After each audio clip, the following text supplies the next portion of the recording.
Hey guys, it's Brendan the Paleo Dude, and welcome back to another Jurassic World review and unboxing video. Today we'll be taking a look at the Jurassic World Legacy Collection Isla Sorna Expedition Pack. We have finally gotten yet another InGen vehicle. The previous one was a really cool release. I wasn't actually expecting us to get this vehicle in particular. It's got a fun play feature though. I was hoping for the Humvee, but this is a nice surprise because I know for a fact that they're going to do the Humvee. It's the most iconic vehicle in the InGen Hunters arsenal, and the previous Lost World lineup in 1997 had the Humvee as a vehicle, with those Kevlar something, the airbags at the front, which I'm sure will make an insanely nice play feature. I know Mattel already released some sort of vehicle with like grabbers on the front this year, but of course it wasn't the Humvee from the Lost World. But I'm excited to see that once it comes out. I know for a fact, since they made this one, because it's more iconic. Like, this was more of a background vehicle, if anything. I mean, obviously it was pretty prominent in a lot of the chase scenes, but this is like a less sought after, less iconic vehicle. I can't remember what the model is. It's a Unimog or something? I don't know. But I always love it when Mattel releases these vehicle sets because they have so much detail. There's really nice stickering and prints on it, as well as features. Sometimes they come with, like I said, that play feature. Either it be the cage going up and down, or this really cool side thing that sticks out. And these are really nice for building up a Lost World kind of arsenal for photography or play or whatever you choose to do with your figures. But this is really nice for photography. I actually have two of the smaller vehicles, so I might get another one of these sets if I ever catch one on sale, but for now, of course, this is perfect. I love that the colors line up with the previous vehicle. They didn't kind of, do a slightly different color. So again, I'm excited for more InGen Hunter vehicles like the Humvee, but for now, this is a good surprise, and I'm glad that they made it. It comes with a little Dieter Stark. He's got a stun stick, and then, funny enough, it comes with 3 Compsognathus, and we're going to compare it to the original Kenner figure later, but he, of course, gets eaten by those little guys. So, on the back of the box, you can see the action feature. The cage in the back kind of opens and closes. It lifts up. Comes with a Lost World Velociraptor Tiger Stripe one, which is kind of mediocre. They used a pretty lame mold for it, but whatever. And then there's Dieter Stark with the stick. And the Compies on the back of the box, they're actually kind of a lighter green, which is interesting. So they probably changed that after they made the box. They decided to go with the darker green Compies. And yeah, you can transport the Raptor. So I'll get the Raptor out first because I want to compare it to that back of the box art. Something seems different about him. Let's see. Should have gotten stronger scissors. Erg. I changed up my my venue for the videos. I'm doing it in the collection room now, so kind of playing around with what works best for lighting and stuff.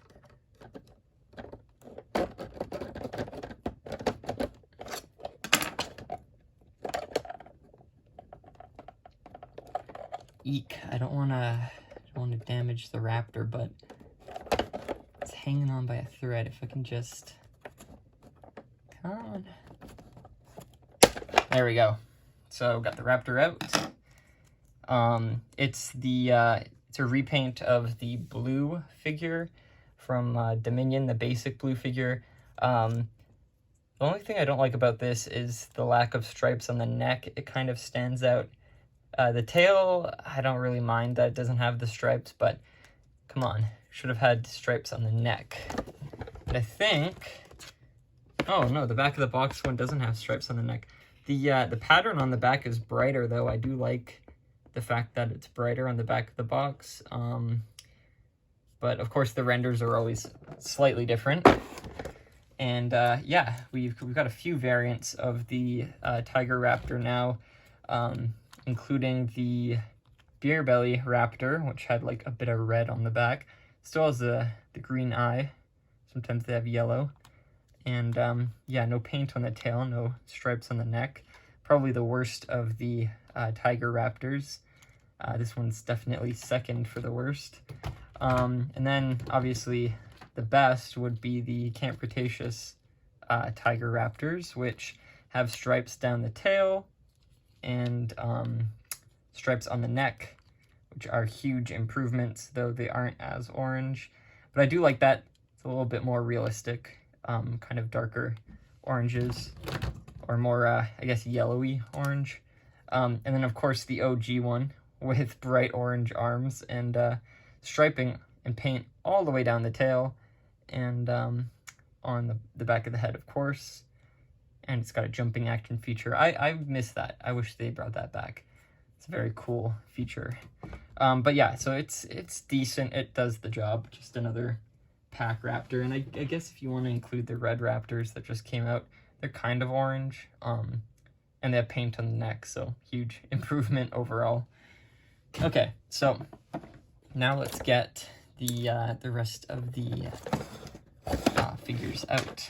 There's no punch on the bottom to remove the vehicle stand, so I think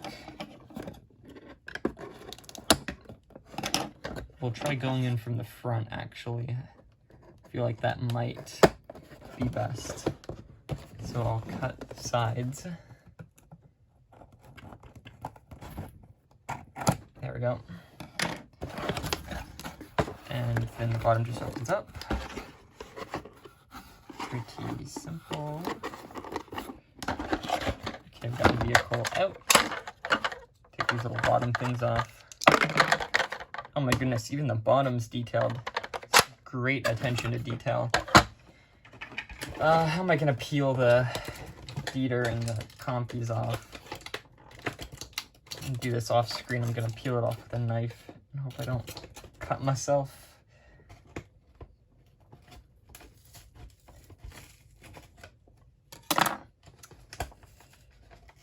It's cool that he comes with his stun stick.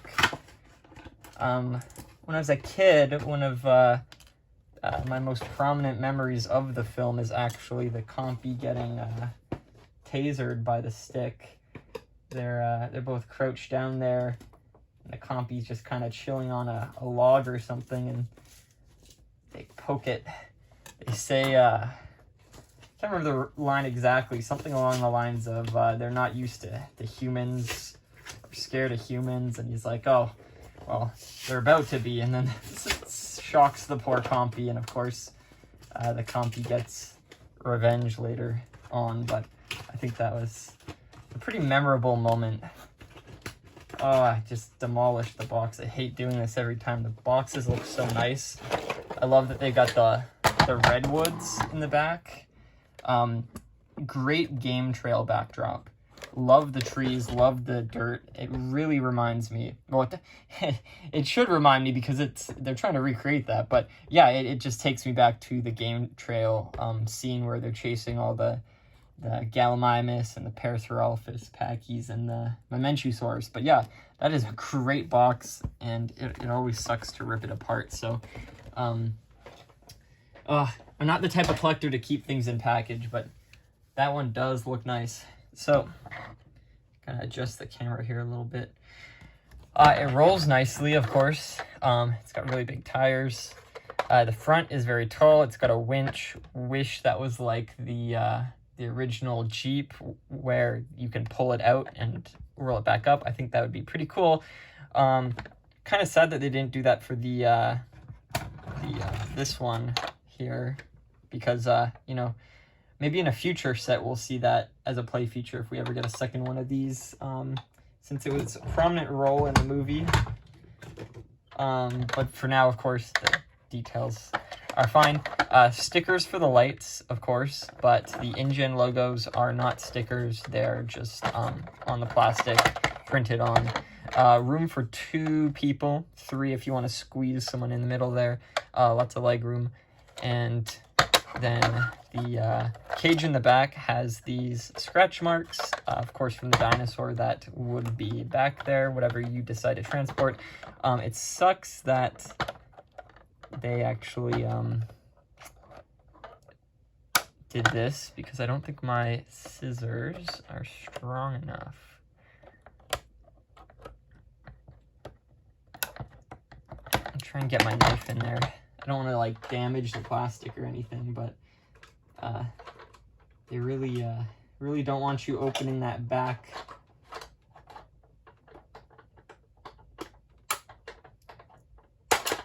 Whew. Okay, we popped one off.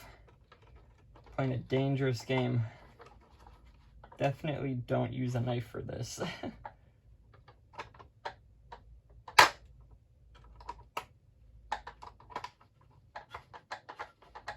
Probably should have used like weaker plastic. I don't know. I feel like for a kid's toy, this is pretty heavy duty.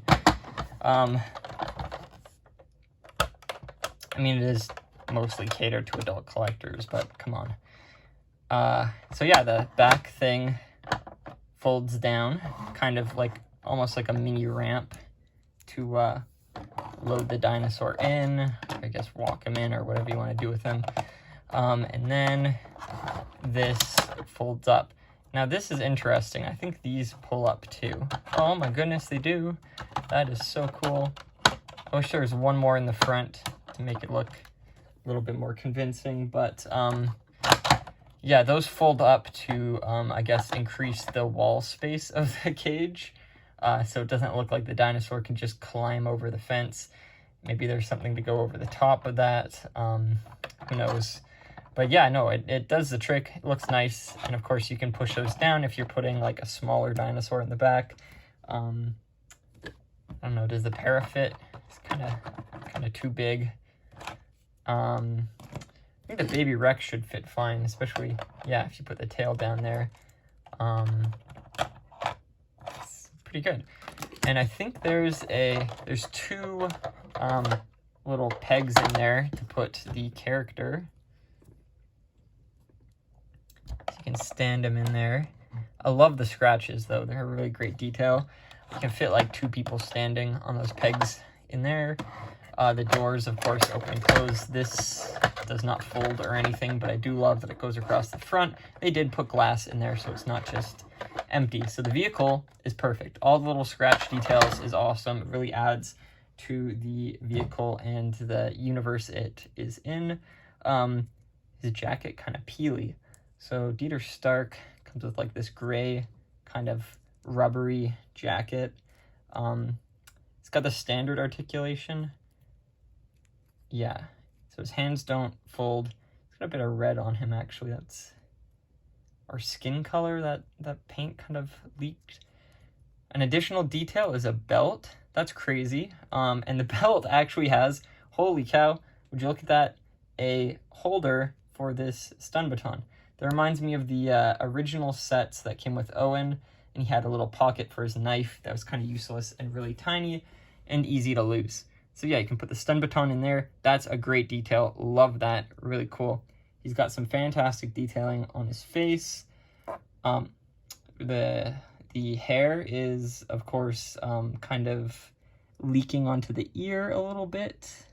And you can see a seam line across his head. Kind of makes him look like he's wearing a beret. But yeah, you can see the little bit of hair color leaking on the top of the ear. So that's not the best. It's also a patch where there's no paint, kind of like in front of the ear. The ankles don't rotate. The knees do, though. And you can make them, of course, sit in the vehicle or whatever. And then the best part of the set, arguably, is the Compy swarm. So, pretty sure, yeah, in the movie he has to trip over some logs to get attacked by these little guys, but basically you can recreate that scene. You got two of the same Compies that latch onto the arms like so. Kinda. This one's a little loose. I'll put him on the leg. There we go. And then this one's got a really long tail. Put him on the leg too. Actually, the tail's too long. That'll be an arm Compy. There we go. You stand. Oh.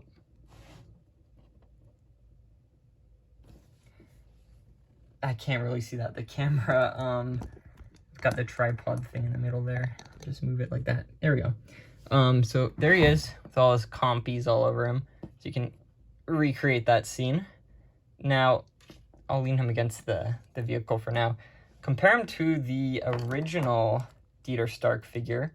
He's got that Giga Chad look and really nice outfit. They took some creative liberties there, but he'd come with a Compy that had a magnet in its mouth. He's got a magnet on his chest, so you can stick him on there. And his action feature is that he can shake his chest side to side to get the Compy off. Like that. So yeah, he came with one Compy, he came with a bunch of weapons. I eventually picked up 2 more Compies, which kind of mirrors this set pretty well. But the Compies look a lot different from in this set. They've got some bumps going down their backs, and of course they're a lot bigger, but yeah, he only came with 1, so if you want more Compies for that set, you'd have to buy either multiple of the set or get them used, and he came with like 2 really big guns. And for the Raptor, of course, looks very much different from the Lost World Raptor. Doesn't come with an action feature or anything, and of course the paint sucks. No paint on the belly, no paint on the tail, no paint on the back of the head, no paint on the claws. I'm pretty sure, yeah, they painted the tongue and the teeth though, so that's good. But yeah, definitely not the best Lost World Raptor out there. But again, it does the job. And for scaling, I guess I should put some other Lost World figures next to it. So it's a very beefy, big vehicle. Sit next to the Bull Rex. The Lost World novel had Carno in it. It looks actually fantastic with the Carno. Ended up getting 2 Carno figures, so I'll do another unboxing pretty soon of that guy, but some really nice photography can be done with the Carno in this vehicle in particular. And then Para, there we go. Pretty small. I think you can fit the baby Stego in the back too. It's not, oh, kinda, borderline. Maybe the Hammond collection one fits a little better. Yeah, it's a bit slimmer. Obviously the baby Rex fits back there. Hammond collection one. And we'll try the Pachycephalosaurus. Got a backdrop malfunction. There we go. Let's see. Maybe, yeah, if you put the tail through the bars, it fits. And we'll try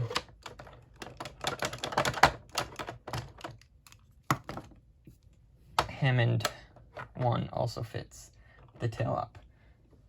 So absolutely great set. Definitely recommend picking it up if you are a fan of the Lost World or want to build your Lost World army. The play features are nice. It can definitely fit in with other dinosaurs in Mattel's lineup if you want to use it as a transport vehicle.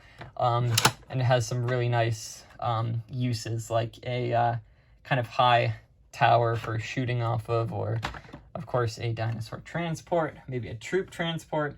Fantastic set. Really glad Mattel made it, and it gives me hope for the rest of the vehicles in the InGen Hunter kind of vehicle fleet. So I hope you guys enjoyed this video. Be sure to check out my other videos, subscribe if you haven't already, and I'll see you all in the next one. Bye-bye.